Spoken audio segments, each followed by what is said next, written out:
मुठे खूप पद्धतीने भरले जातात, पण आपण आज एकदम सोपी पद्धत बघणार आहोत ज्याच्यामध्ये जास्त एफर्ट्स नाही आहेत पण चव एकदम मस्त आहे। मुठे क्लीन करून त्यांच्या बारीक बारीक नांग्या मिक्सरला लावून त्याच्यातलं पाणी गाळून घ्यायचं। मग बेसन थोडंसं गरम करून घ्यायचं कच्चं लागू नये म्हणून। मग त्यामध्ये लाल तिखट, हळद, धना पावडर, मीठ आणि थोडंसं वाटण टाकून सोबत पाणी टाकायचं आणि एकदम थिक कन्सिस्टन्सी मध्ये पेस्ट बनवून घ्यायची। एकदम कठीण पण नाही आणि एकदम पातळ पण नाही, काहीशी अशी।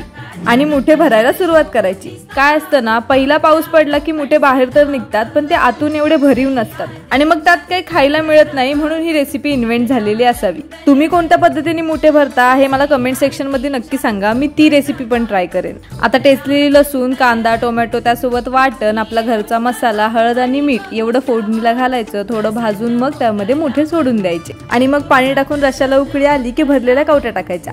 आता यामध्ये मी फक्त घरचा मसाला वापरलाय, कारण मला असं वाटतं की आपल्या ज्या गावच्या रेसिपीज असतात ना यामध्ये गरम मसाल्याची काहीच गरज नसते।